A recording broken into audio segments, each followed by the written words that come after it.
Yes yes yes, Barishal জিতে গেছে। বরিশালের সাথে কেউ পারে না, পারবেও না।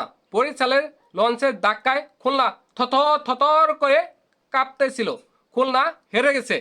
খুলনা জিততে জিততে হেরে যায়। খুলনার স্বভাব এটাই, খুলনা তাই করেছে। অন্যদিকে বরিশালের স্বভাব তারা জিতবে, তারা জিতেছে। এই ম্যাচ খুলনা জিতলেই জিততে পারত, সেটা তাদের হাতে ছিল।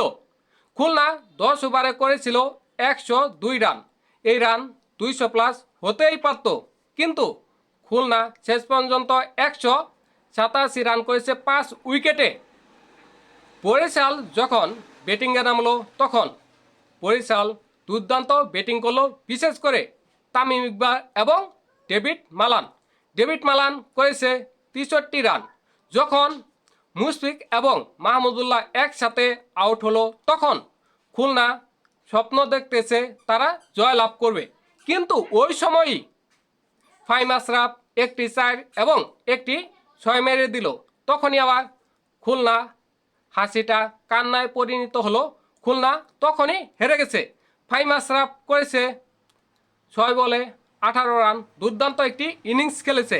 তার ইনিংসের কারণেই আজকে বরিশাল জয়লাভ করেছে। দুর্দান্ত খেলেছে ডেভিড মালান। 37 বলে 63 রানের একটি জগজগা ইনিংস খেলেছে। বরিশাল 2 নম্বর দল নিশ্চিত হয়ে গেল। এখন যদি বরিশাল বাকি 2টি ম্যাচের মধ্যে একটি ম্যাচ জয়লাভ করে তাহলে বরিশাল 2 নম্বর দল।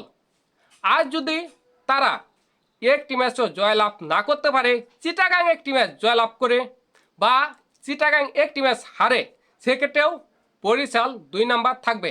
আর যদি বরিশাল বাকি 2টি ম্যাচই জয়লাভ করে সেক্ষেত্রে বরিশাল নাম্বার 1-এও চলে যেতে পারে। সেটা সমীকরণে বলে হয়তোবা বরিশাল নাম্বার 1-ই থাকবে। দেখেন বরিশাল যেভাবে খেলতেছে, যে জাপটে খেলতেছে, বরিশালের লঞ্চ দেখে বাকি দলগুলো যেভাবে থথর থথর করে কাঁপতেছে, এ থেকে বোঝা যায় বরিশাল হয়তোবা বাকি 2টি ম্যাচ জয়লাভ করবে। রংপুর বাকি 2টি ম্যাচ জয়লাভ করবে কি করবে না সেটা জানা নেই, কিন্তু বরিশাল জয়লাভ করবে। বরিশাল 1 নম্বর দল হিসেবেই সুপার 4-এ যাবে, এটা নিশ্চিত।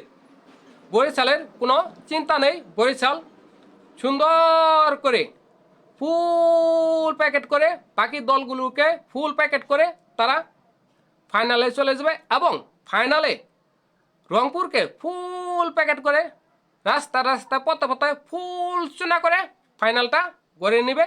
এটাই বরিশাল, এটাই ফরচুন বরিশাল। এই কারণেই ফরচুন বরিশাল সবার সেরা।